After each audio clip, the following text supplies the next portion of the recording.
Hello दोस्तों, स्वागत है आपका एक बार फिर से हमारे चैनल डाटा 24 में। माना जाता है जिस तरह इस संसार में सच के साथ झूठ और सच्चाई के साथ बुराई का भी वास है, इसी प्रकार अगर हम ईश्वरीय ताकतों पर भरोसा करते हैं तो हमें शैतानों पर भी विश्वास करना ही पड़ेगा। इसी तरह हमारी आज की घटना है जो आपके साथ शेयर करने में जा रहा हूँ, वो है दिलीप नाम के लड़के की। दिलीप अपने ही शहर में पढ़ाई किया करता था। दिलीप हमेशा भूतों की वीडियोस और स्टोरीज देखा करता था, लेकिन उसे विश्वास नहीं था कि सच में भूत होते हैं। तो वह हमेशा सोचता है कि दुनिया में ऐसा कुछ नहीं है, यह सिर्फ लोगों का वहम और नाटक है, इसके सिवा कुछ नहीं। जिंदगी अच्छी खासी चल रही थी। एक दिन दिलीप शाम के समय अपने घर के पास तिराहे पर टहलने निकला। उसे वही एक महात्मा आता हुआ दिखाई दिया। वह महात्मा दिलीप के पास आया और बैठ गया। महात्मा जी इधर उधर देख रहे थे। दिलीप बड़ा बातूनी लड़का था। किसी अनजान से वह जल्दी ही घुल मिल जाता था। दिलीप ने महात्मा जी से पूछा, महात्मा जी मेरा आपसे एक सवाल है। महात्मा जी ने कहा, हाँ पूछो बेटा, क्या पूछना है।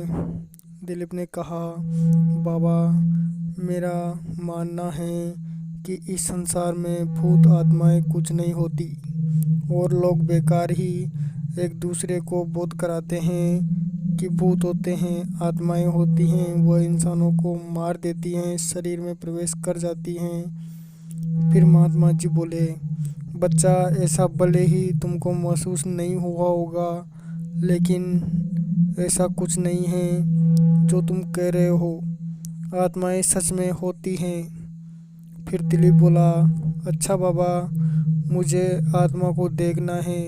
अगर सच में ही आत्मा होती हैं तो आप एक बार मुझे क्यों नहीं दिखा देते। फिर महात्मा जी ने कहा, अच्छा तुम्हें अगर जानने की जिज्ञासा हो रही है तो मैं तुम्हारी ये इच्छा ज़रूर पूरी करूँगा। तुम मेरे साथ शमशान में चलो। दिलीप महात्मा जी के साथ शमशान चला जाता है। जब वो दोनों वहाँ पहुँचे तो उन्होंने देखा कि शमशान में कई सारी लाशें जल रही थी। दोनों अंदर गए। दिलीप अपने आसपास देख रहा था। बाबा यहाँ तो कोई आत्मा नहीं है, आप तो बोल रहे थे कि मैं आत्मा दिखाऊंगा, फिर अब क्या हुआ। तभी महाराज जी बोले, अरे बच्चा थोड़ी तसल्ली तो रखो, अभी तो हम यहाँ पहुँचे ही हैं, तुम्हारी हर वो इच्छा पूरी करूँगा जो तुम चाहते हो। महात्मा जी दिलीप को वहाँ बिठा देते हैं जहाँ लाश को जलाया जाता है, और इस तरह एक कील ज़मीन में ठोक देते हैं और उस कील के एक कालेदा रंग की धागा बांध देते हैं, जिससे दिलीप के हाथों में थमा देते हैं। यह सब देखकर दिलीप थोड़ा डर जाता है, पर वो महात्मा जी को कुछ नहीं कहता, बस धागे को पकड़कर चुपचाप बैठा रहता है। धागा तो पकड़ लिया था, लेकिन दिलीप को डर लग रहा था कि आत्मा अगर सच में यहाँ हुई तो पीछे से मेरे ऊपर हमला ना कर दे। दिलीप चारों ओर देख रहा था, लेकिन अभी उसे कोई भी आत्मा नहीं दिख रही थी। तभी महात्मा जी ने कहते हुए, बच्चा तुम तो अभी से घबरा गए। तभी दिलीप कहता है, नहीं नहीं ऐसा कुछ नहीं है बाबा, मैं तो बस ऐसे ही इधर उधर देख रहा हूँ। और क्या हुआ, क्यों नहीं आई अब तक आपकी आत्माएं।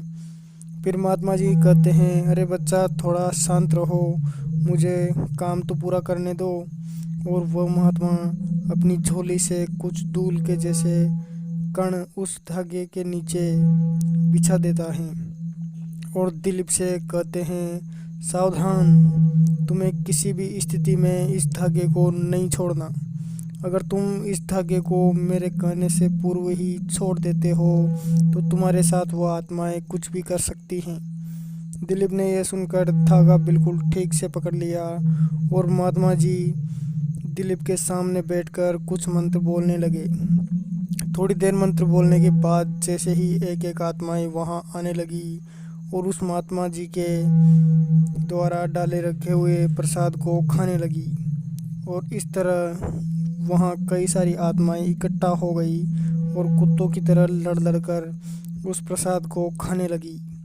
दिलीप इस तरह उन आत्माओं को देखकर डर के मारे कांपने लगा।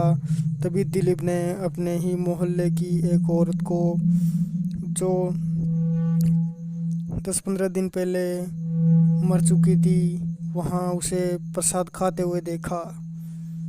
यह सब देखकर दिलीप के पैरों तले जमीन खिसक गई और डर के मारे उसके हाथों से धागा छूट गया। धागे के छूटते ही महात्मा जी वहां से गायब हो गए और वह आत्माएं वहीं मंडरा रही थी।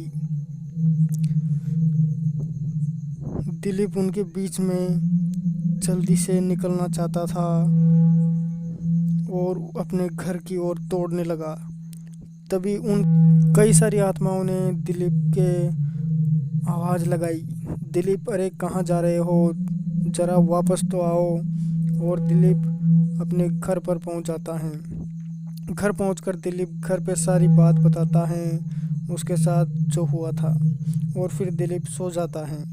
सुबह जब वो उठता है तो अपने आप को फिर से शमशान में पाता है। दिलीप लड़खड़ा कर खड़ा होता है और फिर अपने घर पहुंचता है।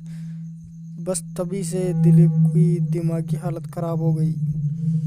तो दोस्तों, ये थी हमारी आज की सच्ची घटना जो हमने इस कहानी के माध्यम से पेश की हैं। इसी तरह की घटनाएं सुनने और देखने के लिए बने रहे हमारे साथ।